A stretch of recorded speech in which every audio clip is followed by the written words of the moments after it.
dây ấy ớt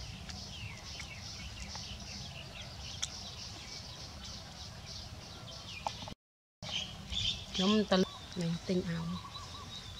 nhìn bộ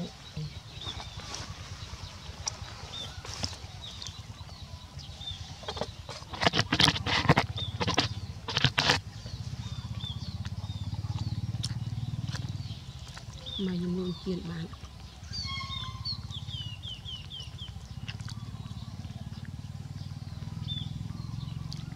và nhóm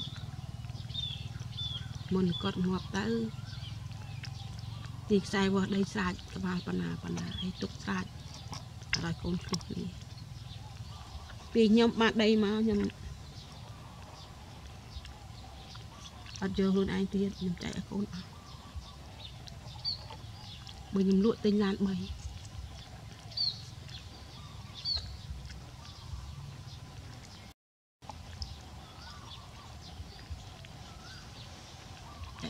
con mua một mình ăn con mẹ ăn thì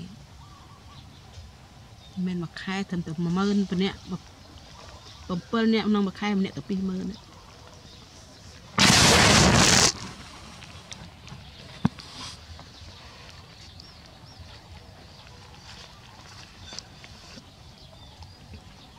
khai nè mơn miên không chốt nhầm vịt màu cả món vịt chân đấy tiền đập mơn nhà to thà lon thì tự lột mai mấy cái dùng cái thịt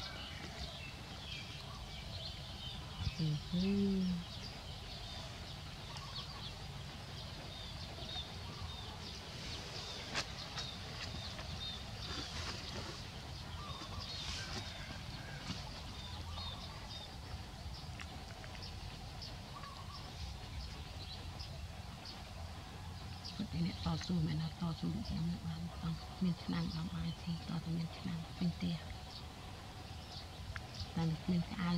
គ្រប់ម៉ូតនៅមានស្អាតគ្រប់ម៉ូតថ្លៃមួយប៉ុន្តែហូរនោះ200មកគេ250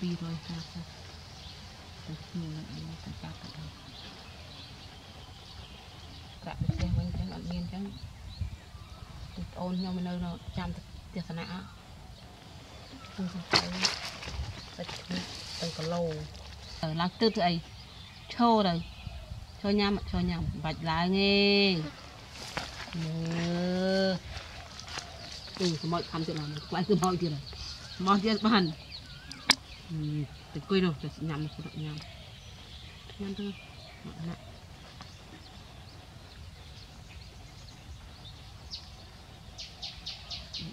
khi ông nhom thôi là khi mình tay đặt